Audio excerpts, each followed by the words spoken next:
Hi, welcome to the online Economics and Personal Finance course. My name is Krista Hamilton and I'm going to be your instructor. You should have received an email with a username and password for your course credentials for this course. We are completing this course through Virtual Virginia, which uses the Canvas software platform. Once you have your username and password from your school email, then you will log in through Virtual Virginia. You'll put your username and your password and you'll sign in. And what you will see, ignore this page. I'm a teacher, so I see things that you don't see. This is what you're going to see when you log in, which is essentially a dashboard. And on your dashboard, you'll have tiles for the courses that you are enrolled in. Now, you typically will only have one because you're going to only be enrolled in the economics for the fall or the personal finance for the spring. So depending on what course you are in, you will click on the tile for that course, and that will take you to the course homepage. Okay, I am going to scroll down and view this as a student, so that way what you see and what I see are similar to each other. A couple of things about the Canvas software or Canvas platform. Recent announcements will be up here. Pay attention to those. There'll probably be one here in the beginning. I'm getting ready to make it right before school starts. But that will kind of give you some introduction information. Over here on the side are going to be some important things. We're on the home page currently. If you see right over here, I don't know if I can expand this in the middle of the video. If I move over a little bit, you can see that you have a calendar that you can click on. Here's your courses, here's your dashboard. Down here at the bottom, you have an inbox, although typically I'd rather you use your school email instead of using the email here, but I will try to pay attention to when you send me information. And also this help down here is a great thing. So if you're having issues with Canvas itself, I would click on this help. I would prefer you not to use this ask your instructor a question. I would rather you email me at our school email with chamilton@gsgis.k12.va.us. But you can search the Canvas guides. You can report a problem if you're having a problem with your Canvas there. I have also placed down here a link for tech support. If you're having issues with Virtual Virginia or with Canvas, that would be where you're going to ask for help for that, okay? The second place you're going to ask for help is with David Bortz. He's the technology coordinator, either David Bortz or Mrs. Snaggs, because they will be the ones that will help answer your computer questions that you have. So check with them first. I'm here to help you with the content and questions that you have on the content. Now, some important things to look at in the course. Here's just some basic information, some quick access to modules. The course is designed to have 6 modules in economics, and I believe there are 10 in personal finance. And so you would complete each module. Each module consists of lessons, lesson assessments, and then there's a quiz at the end of each of the modules. The first quarter, for example, in economics is going to be through module 3, and then you'll take a quarter test. Now, when you are doing the course, a couple of things to look at. You can look at the syllabus, and the syllabus is not necessarily the copy of the syllabus that you're going to get in this Canvas infrastructure. It's basically a summary of the day that something is due and what's due on that day. So like Monday, September 16th is your first due date for this year in 2019 for the economics course. And there will always be the first item in there is going to be what activities that are due on that day that you're going to do, and then each of these items that are here. Once you have completed something, I think that it'll show you that it's completed. So let's take a look also at the calendar to just kind of see what that looks like. If you click on the calendar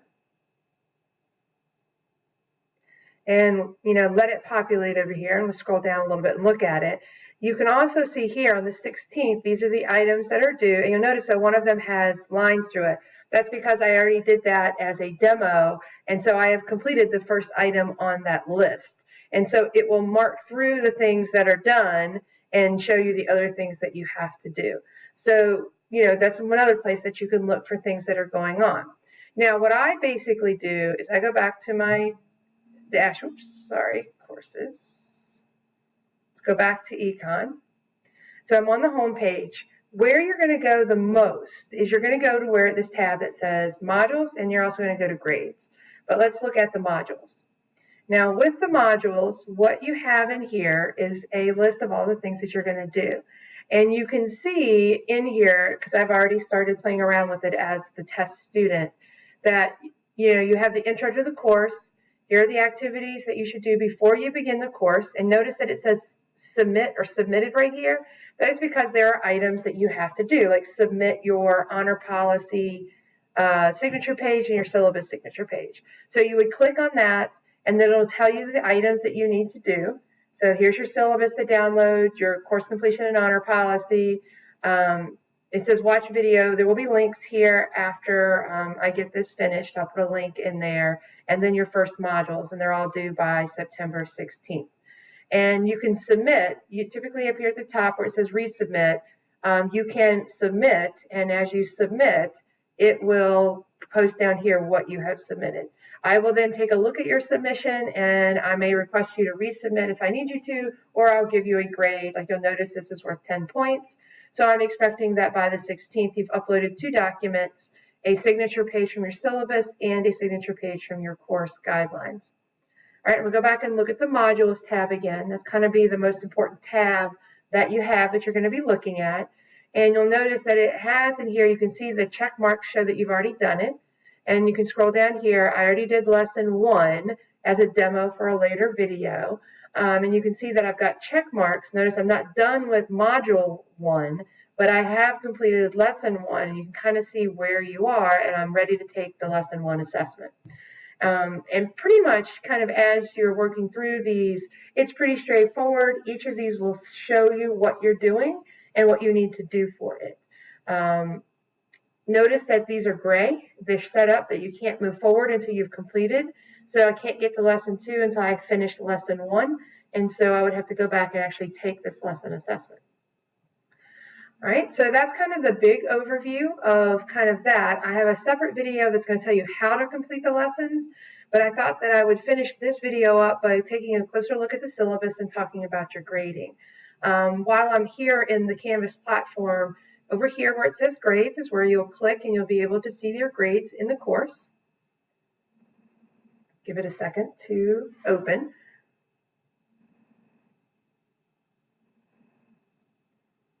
It's always when you're waiting for a video, for something to open, it takes a while. So here are your grades for the test student. And so notice that like on this one, this activity is due before, right now it doesn't have a score. So it doesn't have a score because it's waiting for me as a teacher to input and grade what you have.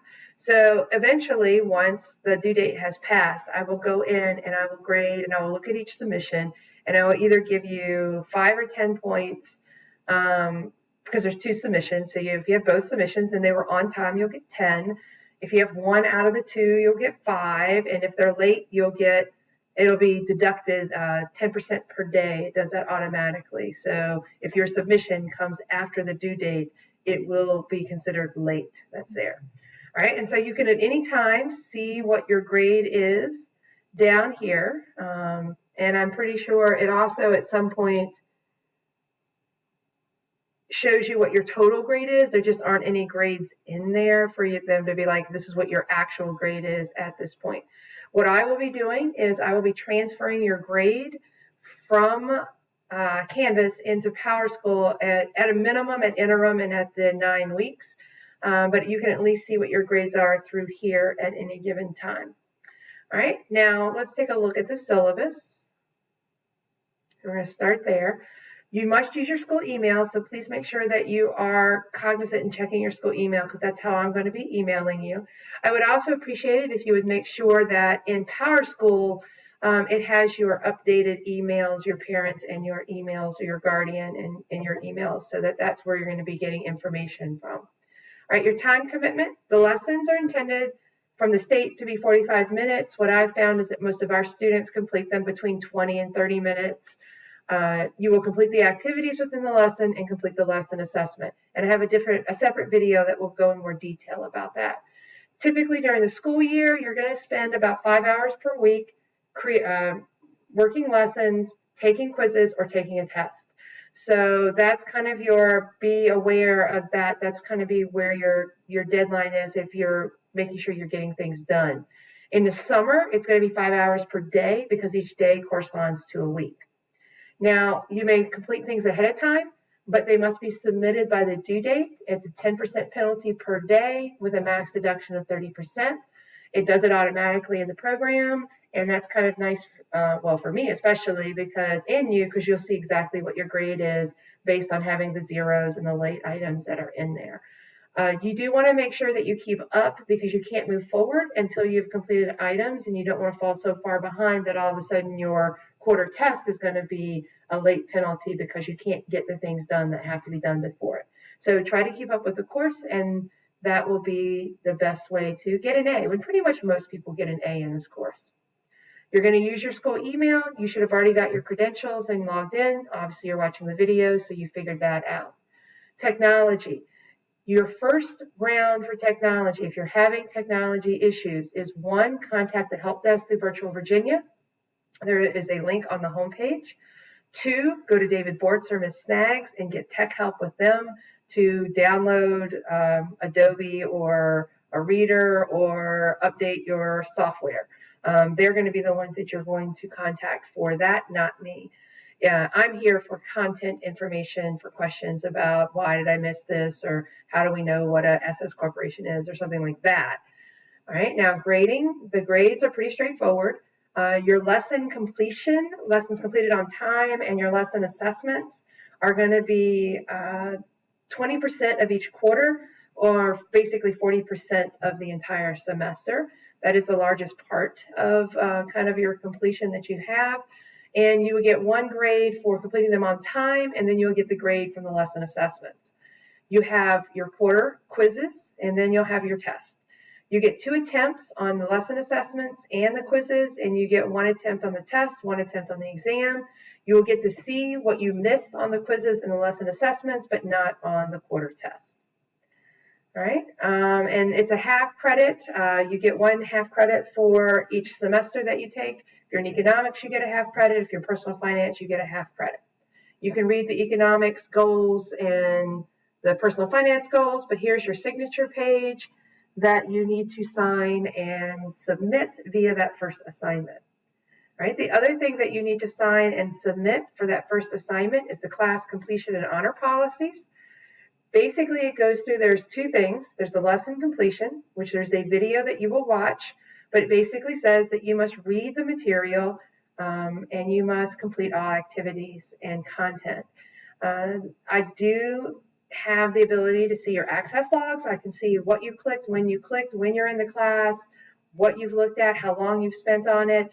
And so I'm expecting you to do each of the lessons. If you do not do the lessons, when I check your access log, you will get a 0 on that lesson.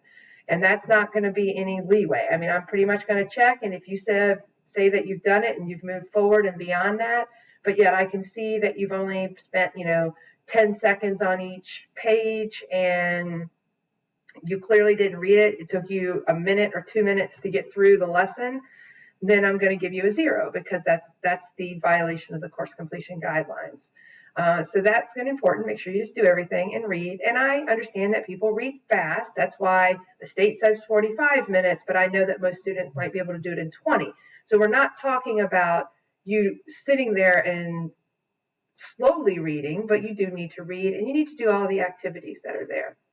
The online assessments, lessons, module quizzes, quarter test, and the exam, each of those, this is an open note course.